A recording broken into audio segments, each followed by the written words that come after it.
In 1985, a young police officer named Eliza Stanton vanished during a routine night patrol in the coastal town of Wolven Bay.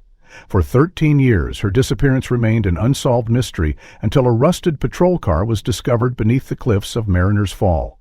What investigators found inside would unravel a web of corruption, human trafficking, and betrayal that reached deep into the very heart of the police department. It was the kind of fog that made headlights useless, a thick, soupy veil hanging over Wolven Bay's rugged coastline that seemed to swallow everything whole. The Mariner's Fall cliffs loomed unseen behind the dense curtain, their jagged silhouette known more by memory than by sight like this. Officer Eliza Stanton adjusted the dial on her patrol car's radio for the third time that hour.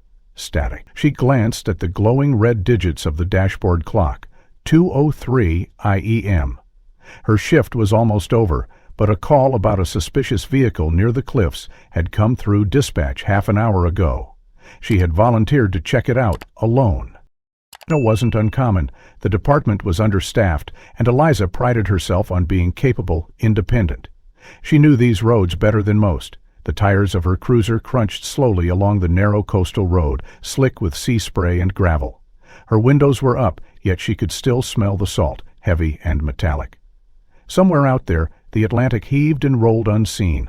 Eliza flipped her high beams on and leaned forward. A flash, a glint of white. There, parked awkwardly just off the shoulder, its rear bumper nearly hanging over the cliff's edge, was a boxy white van. No plates, no decals, unmarked. Her instincts flared. She radioed in, voice steady. "Dash, this is Unit 12. Running plates?" "Wait." "No visible plates." "Negative. No tags. No occupants visible," she replied, eyes scanning the area. The fog muffled everything. No waves crashing, no wind, just the thrum of her car's engine and the hammering of her own heart. Something felt off. Eliza shut off her engine and stepped out, her boots crunching softly against the gravel. The cold hit her immediately, seeping through her uniform. She unsnapped her holster, her fingers brushing the grip of her dark-caliber sidearm. More out of habit than fear, but tonight there was an edge to her movements. She approached the van cautiously, flash-cut being cutting a pale cone through the mist. The side doors were locked, no sounds inside. The driver's seat was empty. Odd. No signs of forced entry or struggle, yet the placement of the vehicle suggested haste, almost panic. Her gut twisted. She circled back, shining her light beneath the van. Nothing. But as she straightened, a muffled crack split the air, sharp, unnatural, a gunshot. Close. She instinctively ducked behind her cruiser, drawing her weapon. Unit 12 to dispatch. Shots fired. Mariner's Fall. Need immediate backup. Static. Her radio hissed, then went dead. No response. The clock on her dash flickered, 2:13 a.m., and then nothing. Darkness pressed closer. The fog seemed thicker now, clinging to her skin. From somewhere deeper in the mist, Kulas made sounds a larger breath could raise the pot cut. Eliza pivoted, weapon raised, but the sounds stopped as abruptly as they began. Silence. Her heart pounded.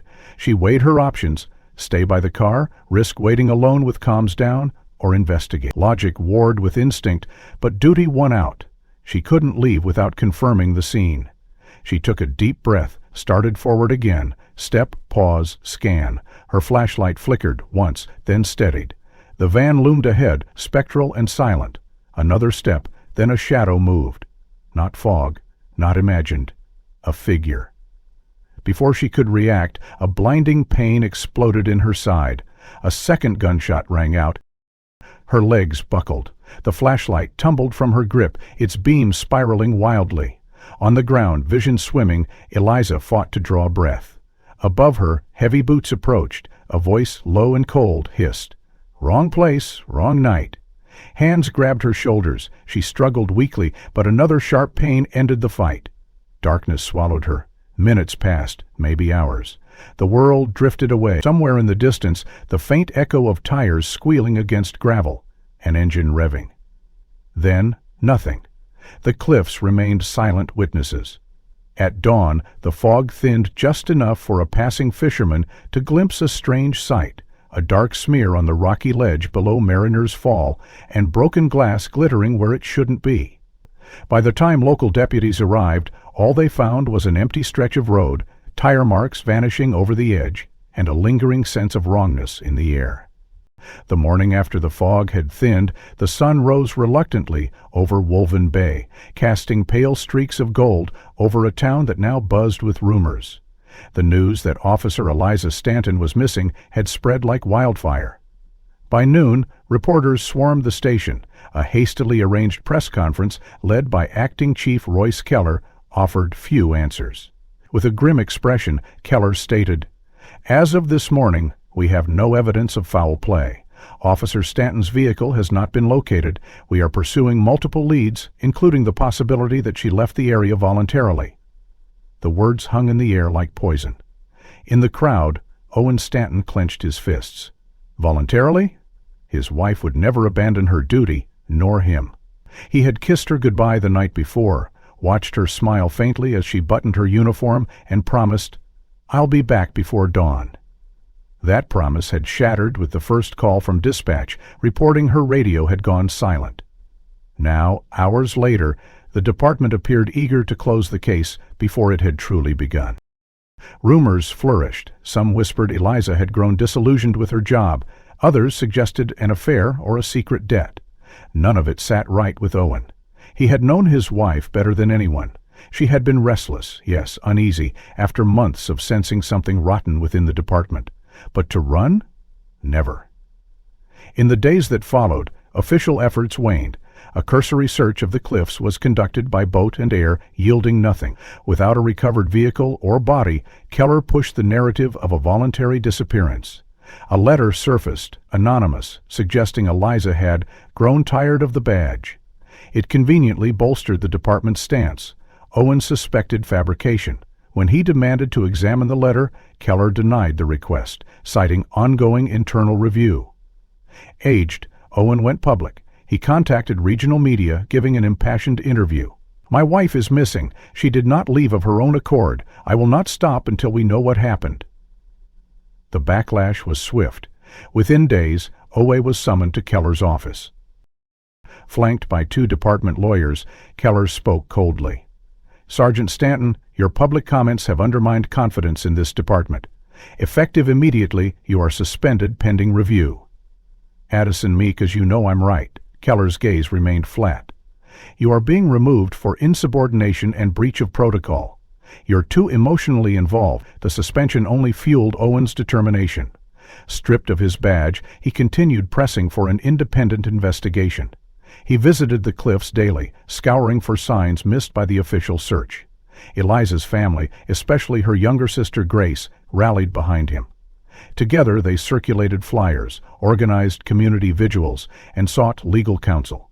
Behind the scenes, Keller's hold on the narrative grew. Patrol reports were scrubbed. Officers were instructed not to discuss the case. Anyone who questioned the official line faced reassignment, or worse. A chilling atmosphere of fear settled over the department. For Owen, isolation deepened.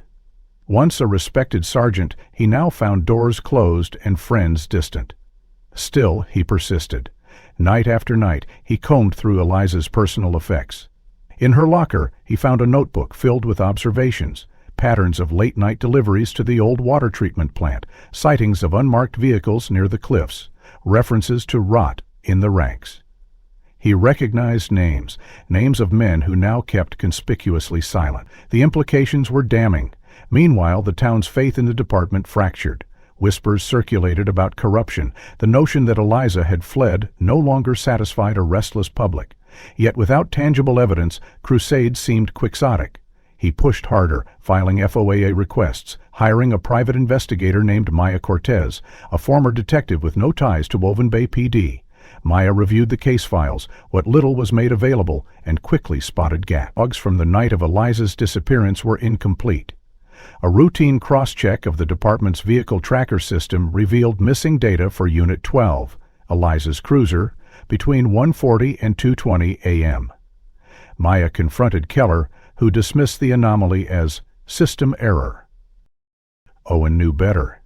The missing window coincided with the last known radio transmission and the alleged gunshot heard by a fisherman at 2:13 a.m., an event conveniently omitted from the department's official timeline. When Maya located the fisherman, he confirmed his earlier report had been ignored. "I heard a shot, clear as day," he told her. "Tried to tell the deputies, but they waved me off." The statement added weight to Owen's claim, yet without the vehicle or body, proof remained elusive. For the Stanton family, the fight became a daily ordeal. Grace, once hopeful, grew weary. "They're burying this, Owen," she whispered late one night. "We're alone in this?" Owen looked at her, eyes hollow but resolute. "Then we fight alone." The weeks turned to months. Officially, the case remained open but inactive. In practice, it was buried beneath bureaucracy. Yet Owen and Maya pressed on. Their breakthrough came unexpectedly in the form of a faded photo taken by a tourist weeks before Eliza vanished. It showed a white van parked near Mariner's Fall, the same kind described by Eliza in her final radio call. The timestamp placed it at the scene hours before her disappearance. The photo, dismissed by police as irrelevant, was the first concrete lead Mapcross had constructed to examine a van, by a scattering of short list of possible matches. One belonged to a show company linked to a known associate of Royce Keller. The web of complicity grew clearer. But the stakes were rising. Late one evening, Owen returned home to find his apartment ransacked. Files were missing, his laptop lay smashed on the floor. A warning or an act of desperation? He contacted Mayo immediately. "They know we're close," she said grimly. "We need to move fast." Files were voiced to his car, and with that, they prepared to return to the place where it had all begun. It was an unusually warm spring morning in late April 1998 when Paul Varnum, a 56-year-old lobsterman who had fished the waters off Wolven Bay for over 3 decades, steered his boat closer to the base of Mariner's Fall. The tide was unusually low, and the retreating waters exposed jagged rocks and dark pools along the cliff's base that were rarely visible. Paul, always an observant man, noticed a faint metallic glint amid the seaweed-draped stones as his boat eased through the narrow channel. Curious, he throttled down the engine and grabbed his binoculars. Through the lenses he caught the unmistakable outline of a rusted metal frame, its structure twisted by time and tide. The glint came from a warped chrome bumper partially buried beneath layers of kelp and marine growth. Paul's heart quickened. "What the hell?" he muttered. The tides at Mariner's Fall were unforgiving. Anything washed down from above typically vanished into the deep, but this had lodged in a shallow pocket amid the rocks. He radioed the harbor patrol, reporting the find with professional urgency. By noon, divers from the Wolven Bay Marine Rescue Unit arrived, their wetsuits gleaming in the midday sun as they descended cautiously into the cold waters. What they found sent shockwaves through the small coastal community. The object was indeed a vehicle, a badly corroded police cruiser, its body nearly fused with the stone in places, but still identifiable by the faded emblem on the front grille, and the twisted remnants of a light bar atop the roof. The divers surfaced with grim faces. They radioed back. "It's a unit, definitely one of ours, plate and unit numbers partially visible." The numbers confirmed what many had feared and few had dared to hope. Unit 12. Eliza Stanton's patrol car missing for 13 years. News spread rapidly. By the next morning, a full recovery operation was underway. The vehicle had to be carefully extracted. Years of salt and sediment had made it fragile, a brittle shell of rust and memory. Spectators gathered at the cliffs above as cranes and winches were positioned. Owen Stanton stood among them, face pale but determined. The years had aged him, lines of grief and anger etched deep into his features, yet today, beneath the pain, there was a flicker of hope that finally the silence would be broken. Maya Cortez stood beside him, her sharp gaze tracking every movement of the recovery team. "It's her car," she said softly. "We need to see what's inside." Hours passed as divers secured the wreck, slowly lifting it clear of the rocks. Salt water cascaded from the battered frame as the vehicle broke the surface, a grotesque relic dragged into the daylight. The crowd fell silent as the winch deposited the wreck onto a prepared platform. Technicians swarmed the site, cameras flashing, evidence tags at the ready. Maya led Owen toward the staging area, flashing her investigator's credentials. Chief Keller was conspicuously absent, having taken sudden personal leave the night before, a fact not lost on Maya. The forensic team worked methodically, peeling back layers of corrosion and debris. The interior was a ruin, seats collapsed into springs, dashboard warped beyond recognition. Yet certain details remained chillingly intact. The blood came first. A technician called out, "Blood traces on driver's seat and floorboard, old, dry." A swab was taken immediately, sealed for DNA testing. Owen's knuckles whitened as he gripped the railing. "She was in there," he whispered. Maya nodded grimly. Moments later, another find, a single-dot .40 caliber shell casing resting beneath the driver's seat, remarkably well preserved in the corroded hollow. The lead forensic tech held it aloft. "Department issue," he confirmed, "stamped and dated, from the same batch issued in '85. Maya's pulse raced. The implications were damning. A gun discharged inside the car, likely before it plunged from the cliff. Yet no body had been recovered. Divers confirmed that during initial exploration, no remains were found inside or near the vehicle. The seatbelt on the driver's side was sliced clean through. A detail emerged in their grim inventory. More details emerged. The vehicle's ignition showed signs of tampering. The gear shift was locked in neutral, not in drive, not in park. Someone had manipulated the car before sending it over the edge. Maya exchanged a glance with Owen. "This was staged," she said. "No accident, no voluntary disappearance." Owen swallowed hard, voice low. "I knew it. I always knew, but knowing and proving were two different things. For now, the blood and the bullet casing were crucial. Without a body, the battle ahead would remain uphill. Yet for Owen, for Grace, for the Stanton family, the long nightmare had... The car had been found, evidence existed, and buried truths had a way of surfacing, no matter how deeply they'd been driven beneath the waves. Standing at the edge of the staging area, Owen watched as the technicians documented every inch of the wreck. His thoughts raced, not just to Eliza's last moments, but to those who had worked so hard to bury the truth. If this was the beginning of answers, it would also mark the beginning of a far more dangerous game. Maya placed a steady hand on his shoulder. "We're not done yet, not even close." Nearby, an evidence tech sealed the bullet casing in an evidence bag, marking it carefully before placing it in the transport container. The final piece retrieved was Eliza's department-issued flashlight, its battered frame covered in silt and barnacles, lens cracked. Owen stared at it for a long moment, jaw tightening. This was no abandoned officer's car. It was a crime scene, one long overdue for justice, and somewhere those who had orchestrated this would soon feel the walls closing in. The battered patrol car had barely cooled in the evidence bay when the call came through. Detective Maya Cortez, already familiar with the Stanton case through her work with Owen, was officially reassigned to lead the reinvestigation under the newly appointed interim chief, Deputy Commissioner Frank Laird. Laird, brought in from the state capitol amid growing public outrage, made it clear during his first briefing, "This department failed Eliza Stanton. There will be no further obstruction. Detective Cortez, you will have full access. Sergeant Stanton, your cooperation is both welcome and expected." Laird nodded, the weight of years pressing against him, but beneath that weight burned determination. Within hours, she commandeered a conference room inside the Wolven Bay PD, transforming it into a command post. Walls were soon covered with evidence boards, photos of the recovered vehicle, maps of Mariner's Fall, time logs, and printouts of old shift reports.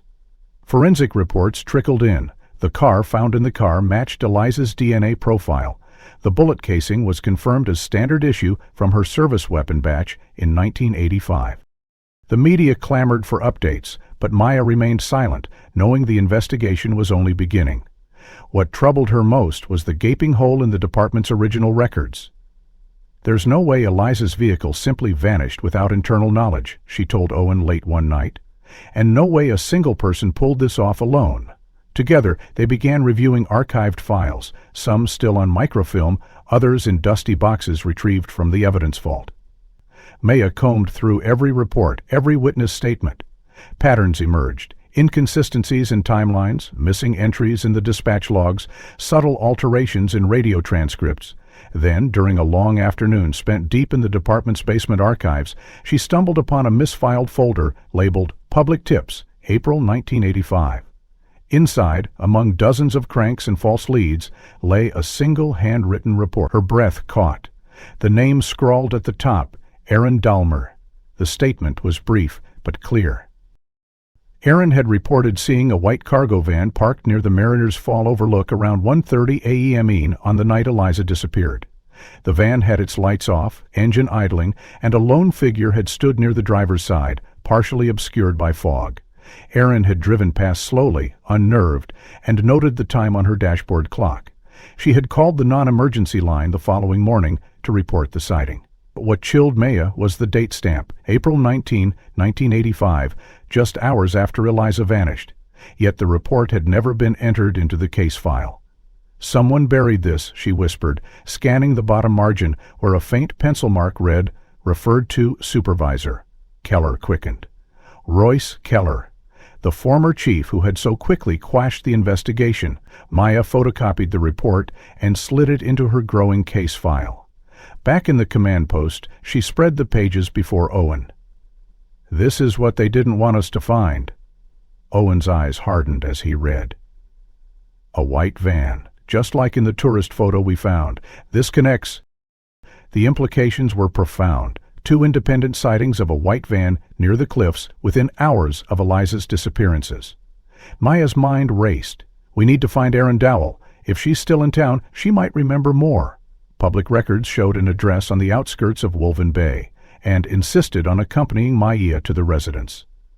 As they drove through winding roads bordered by pines and mist, IHBM scream tightened on the passenger door handle. "For 13 years they lied," he said quietly. "I won't let them bury her again." They arrived at a modest clapboard house, weathered by sea air. A woman in her late 40s answered the door, cautious eyes narrowing as she recognized Owen. "I know why you're here," Aaron said softly before May could speak. Inside, over steaming mugs of tea, Aaron recounted the night that had haunted her ever since.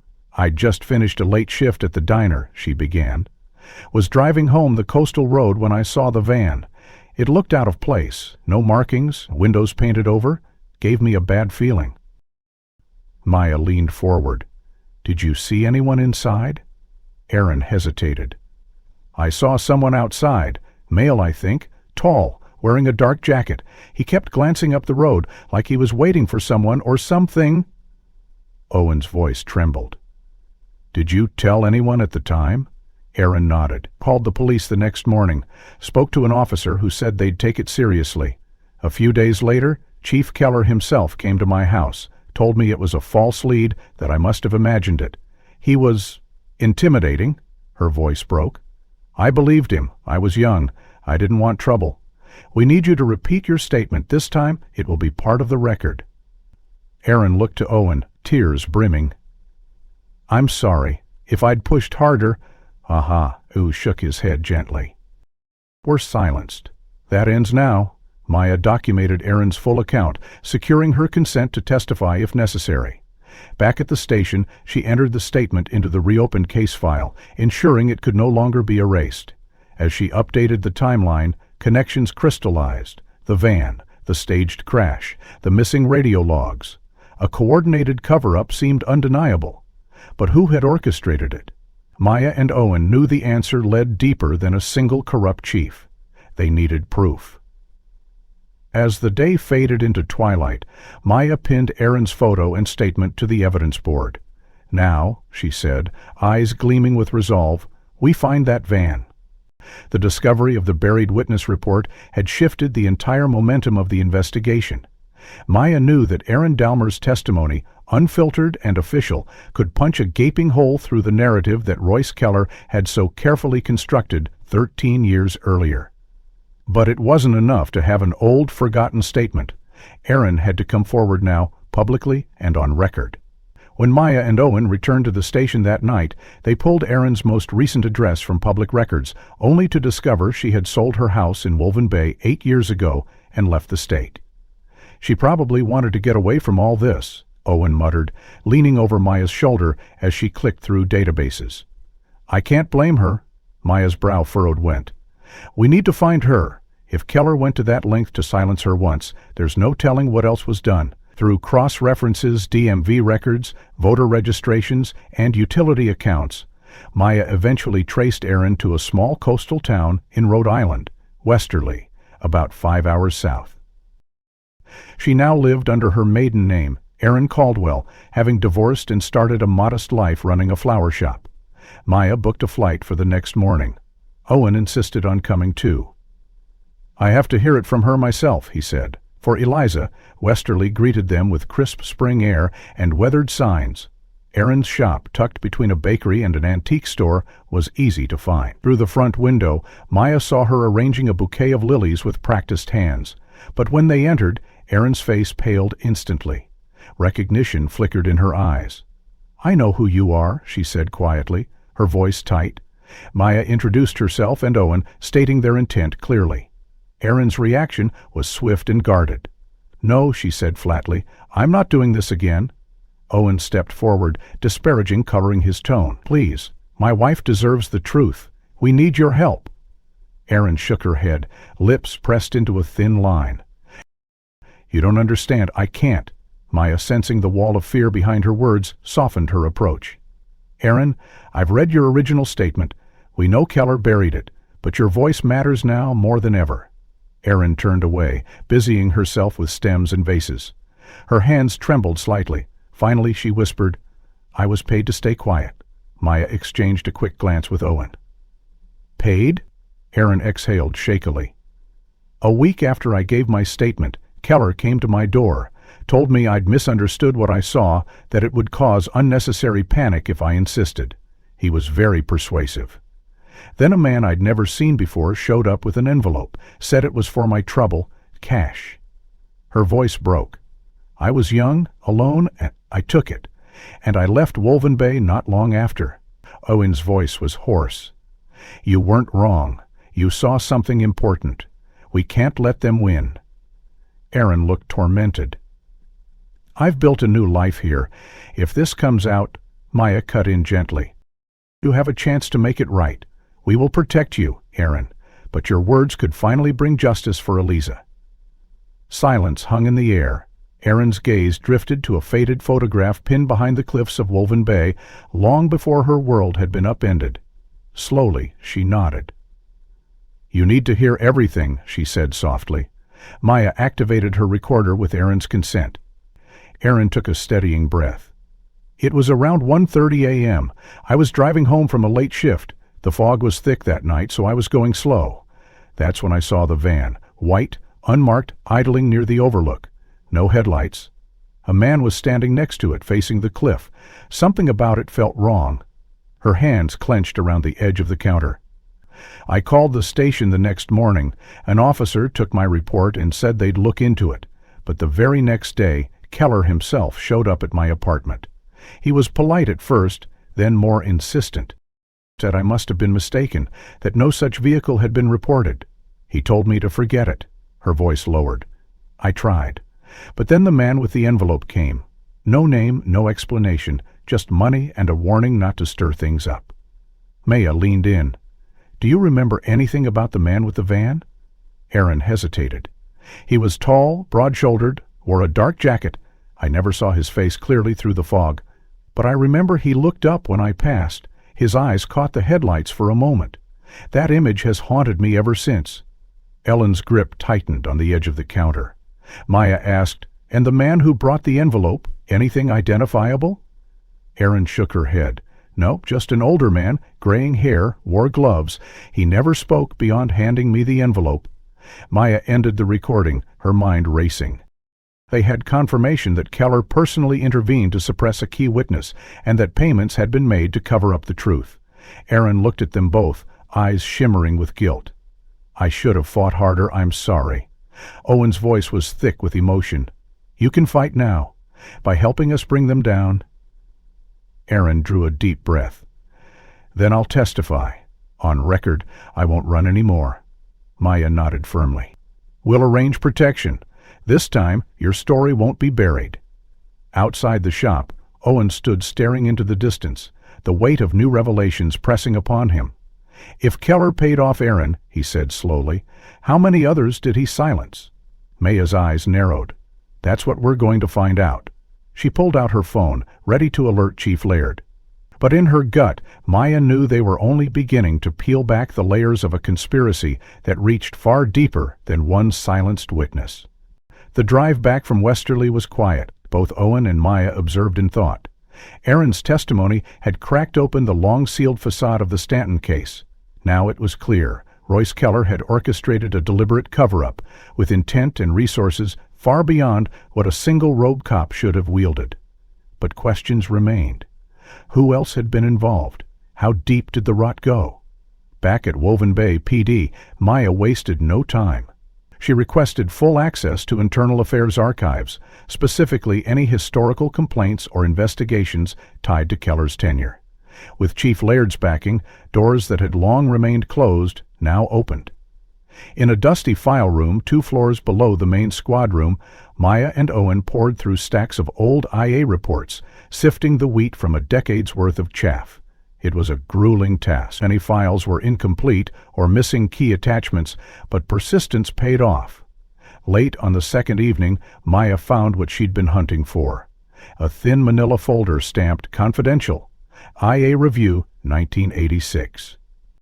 Inside were 2 reports filed anonymously by patrol officers. The subject line of both was chillingly familiar: allegations of complicity in illegal cargo transfers, Chief Royce Keller and Deputy Colin Brace. Maya's pulse quickened as she read. The first report described late-night shipments moved through the abandoned side lot of the Wolven Bay water treatment facility, a site long rumored to be a hub for off-the-book activity. According to the tip, marked department vehicles provided cover for unmarked vans, which came and went on irregular schedules. The second report alleged that both Keller and Brace frequently met with known associates of a regional trafficking syndicate. Though names were redacted, Maya recognized a pattern. Where there was smoke, there was almost certainly fire. What stood out even more was the fate of the reports. Both had been resolved with no further action.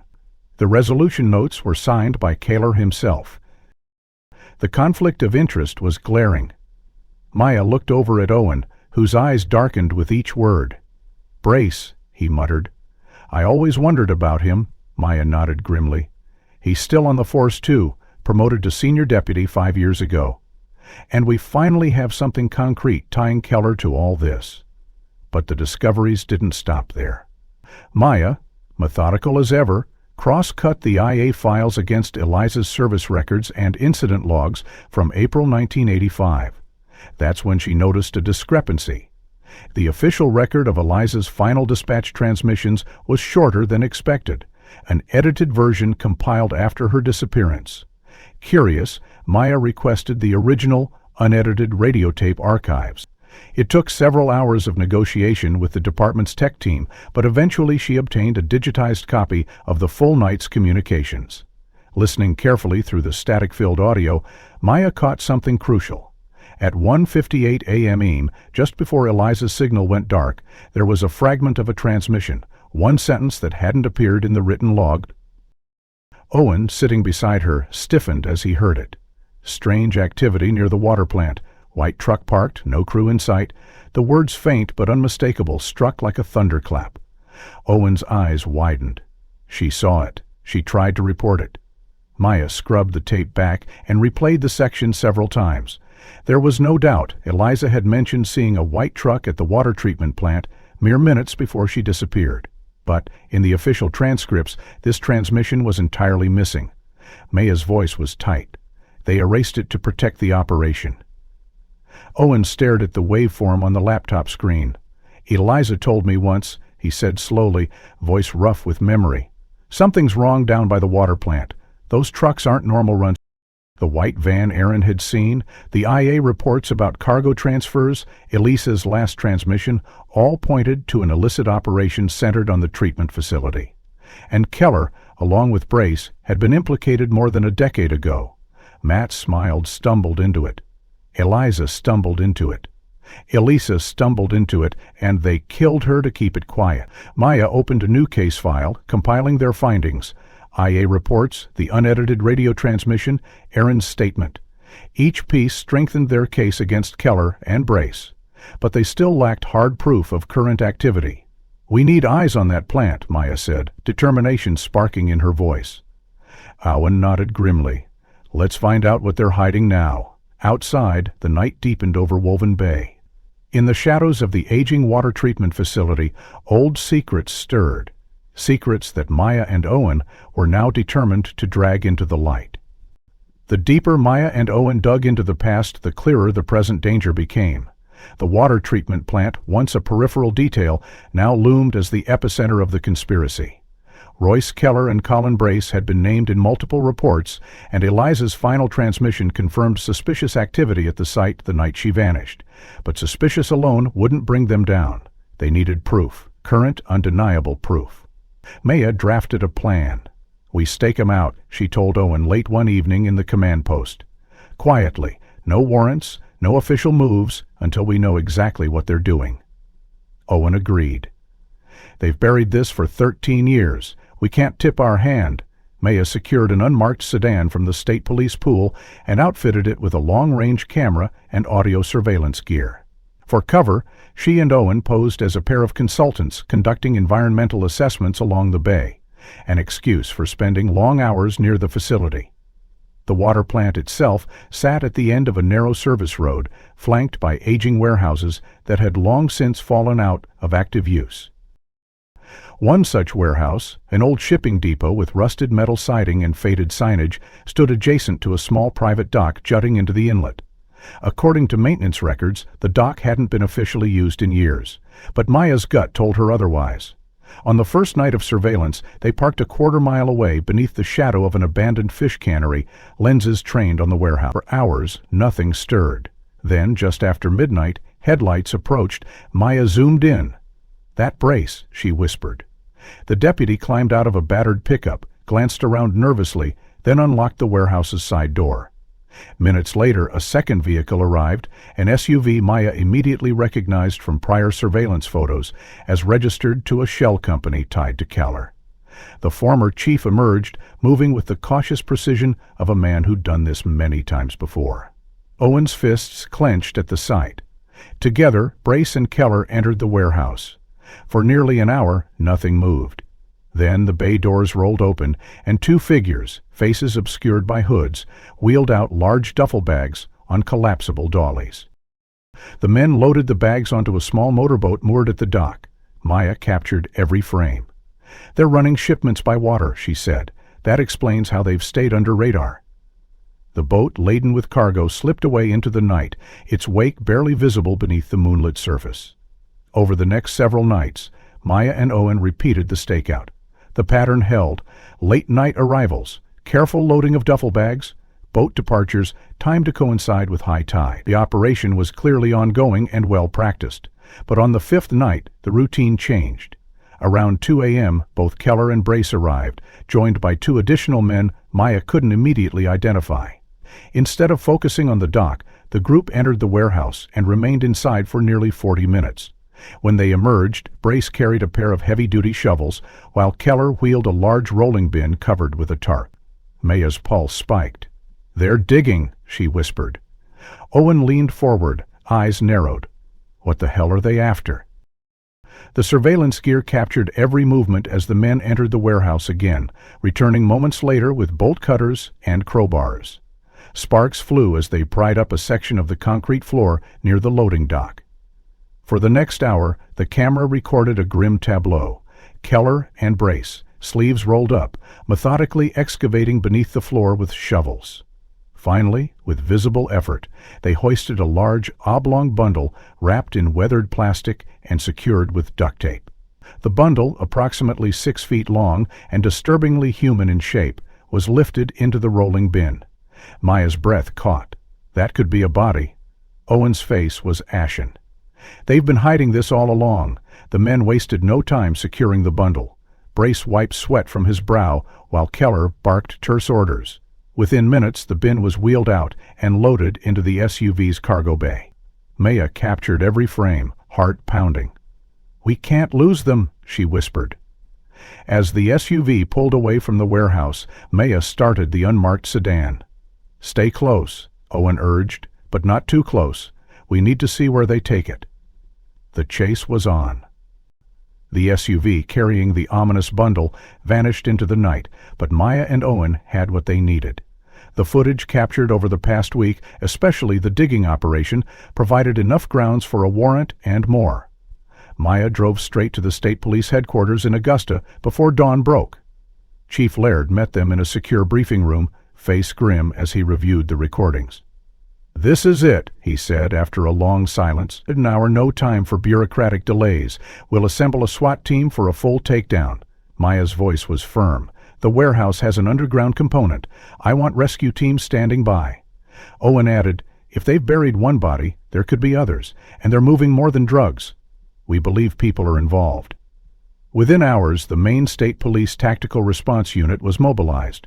By nightfall, unmarked vans and armored vehicles converged on Wolven Bay under the cover of darkness. Maya coordinated from the lead van, headset crackling with updates. Owen rode beside her, tension coiled beneath his calm exterior.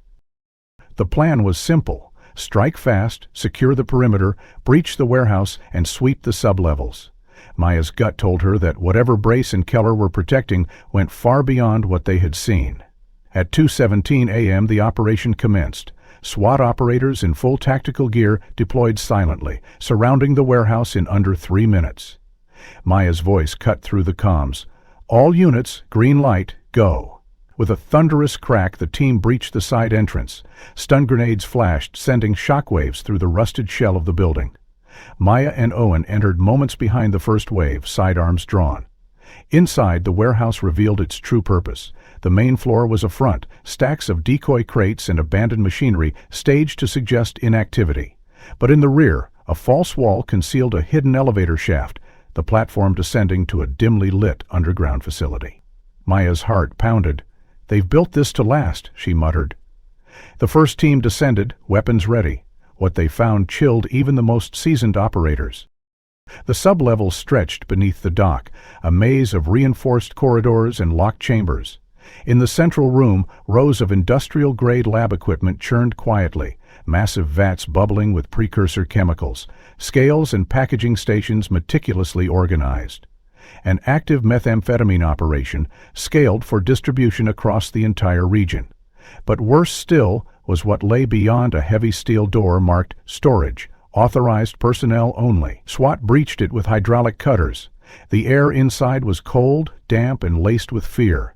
Huddled in makeshift cages and behind crude partitions were 14 girls and women, ranging from early teens to mid-30s. Some were chained. Others stared blankly, their eyes sunken with exhaustion and terror. A SWAT medic called out urgently, "We've got trafficking victims, multiple, get medical down here now." Maya's throat tightened. She holstered her weapon and approached gently. "You're safe now," she said softly. "We're here to help." The women's responses were fragmented at first, shaky voices describing weeks, months, even years trapped below.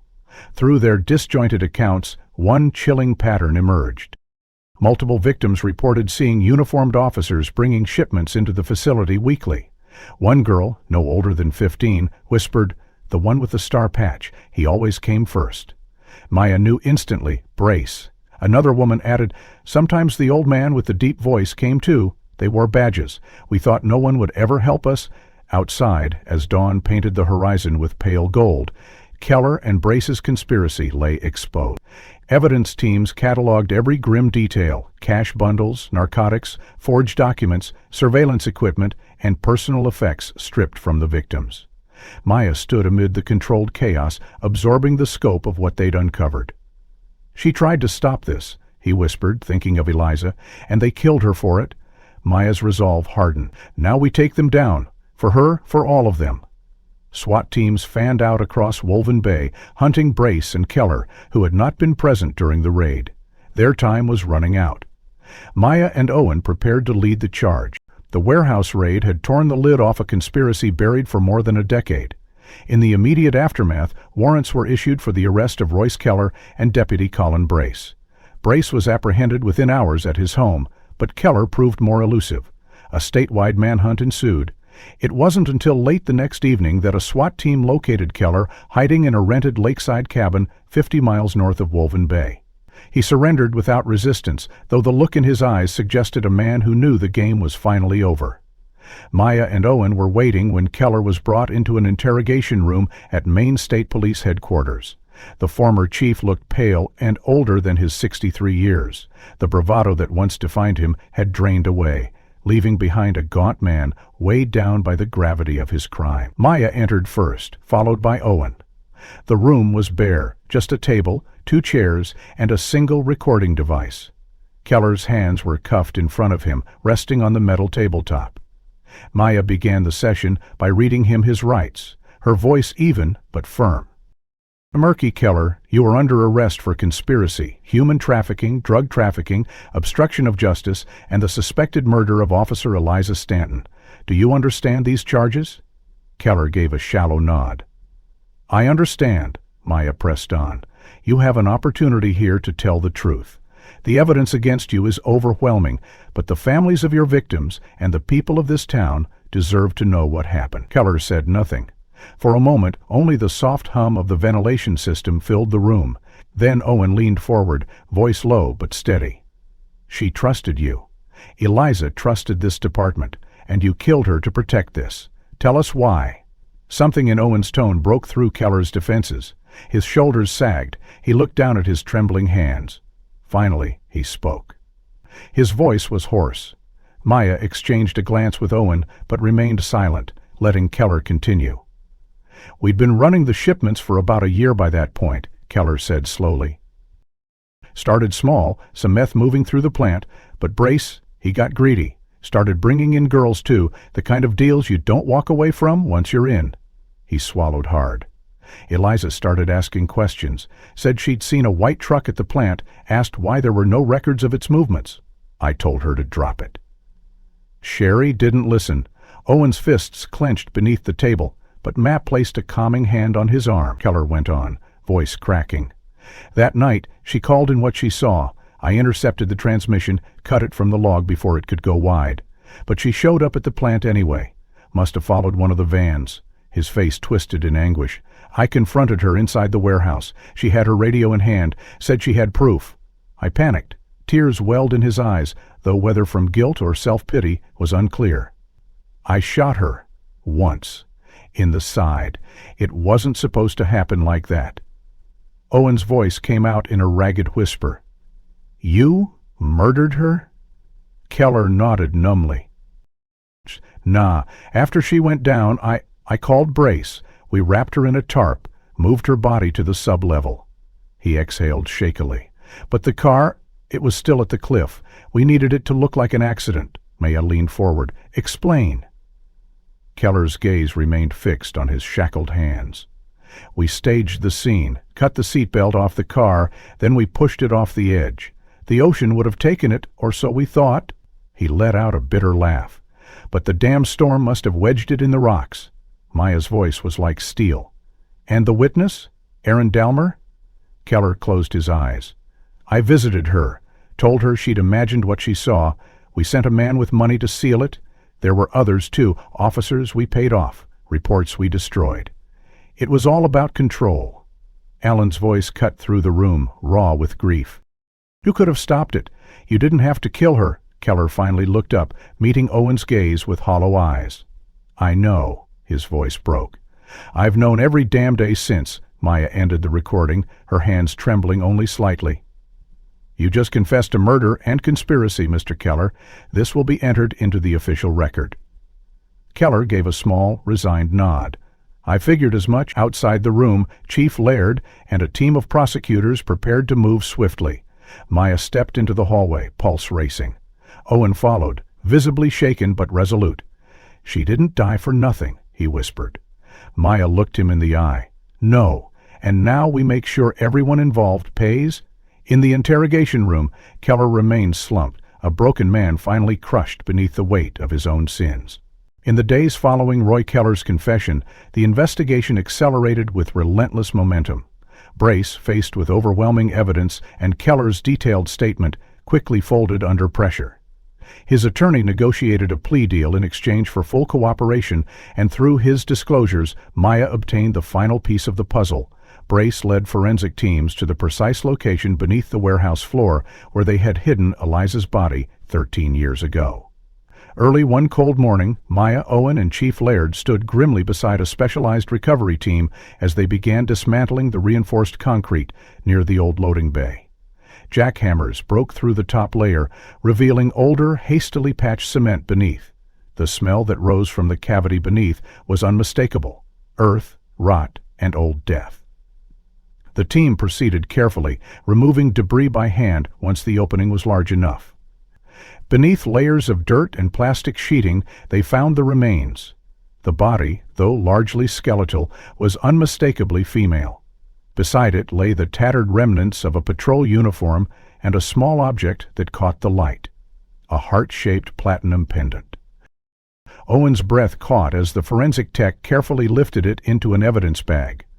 Maya watched him closely as he reached for the bag with trembling hands. Through the clear plastic, Owen read the tiny inscription he had engraved so long ago: "Forever yours, Owen and Eliza." The pendant confirmed what everyone now knew. Beyond doubt, Eliza Stanton had been murdered by the very people sworn to protect her and the community she served. The recovery of her remains sent shockwaves through Wolven Bay. Public outrage mounted as the scope of the cover-up became fully known.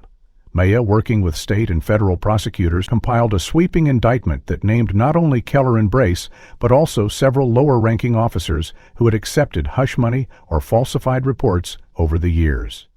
The conspiracy had reached into the heart of Wolven Bay PD, and Maya was determined to root it out completely. Meanwhile, Owen honored his wife's memory by choosing to stay on the case. Despite offers of leave and counseling, he refused to step back. "I owe her this," he told Maya one late night as they reviewed evidence. "She believed in this badge. I'll be damned if we let it stand for what they made it." Aaron Dalmer, emboldened by the warehouse raid and the recovery of Eliza's body, returned to Wolven Bay to testify. In the weeks leading up to the trial, she transformed. Gone was the frightened young woman who had once fled the town. Now, as an advocate for human trafficking survivors, she stood ready to face her former oppressors in court. During a packed preliminary hearing, Erin took the stand. Under oath, she recounted the night she saw the white van, Keller's intimidation, and the bribe that had silenced her for years. Her testimony, delivered with quiet strength, drew national media attention. Outside the courthouse, reporters swarmed. Erin faced them calmly. "I kept quiet for too long," she told the cameras, "but no more. We must hold those in power accountable, especially when they betray the public trust." "She's brave," Maya and Owen watched from the courthouse steps. "She's brave," Maya said softly. Owen nodded. Eliza would be proud. The trial promised to be long and grueling. Keller and Brace's legal teams fought fiercely, but the mountain of evidence, confessions, forensic data, survivor testimonies, left little room for doubt. Behind the scenes, Maya and Owen continued their work. New leads emerged daily, implicating additional players in the trafficking network that had operated under the town's nose for years. Maya compiled a comprehensive task force report for the state attorney general, outlining steps to dismantle the remaining infrastructure and prevent such corruption from taking root again. But both she and Owen knew the fight was far from over. One evening, after a marathon strategy session, they stood together on the cliffs above Mariner's Fall, the place where it had all begun. The sea below roiled beneath the slate-gray sky, waves crashing against the rocks. Maya stared out at the horizon. "We've exposed part of it," she said, "but the rot runs deeper. There are still people out there who think they're untouchable." Alan's gaze was resolute. "Then we keep going. For Eliza. For the girls they hurt. For this town?" Maya turned to him, her voice fierce.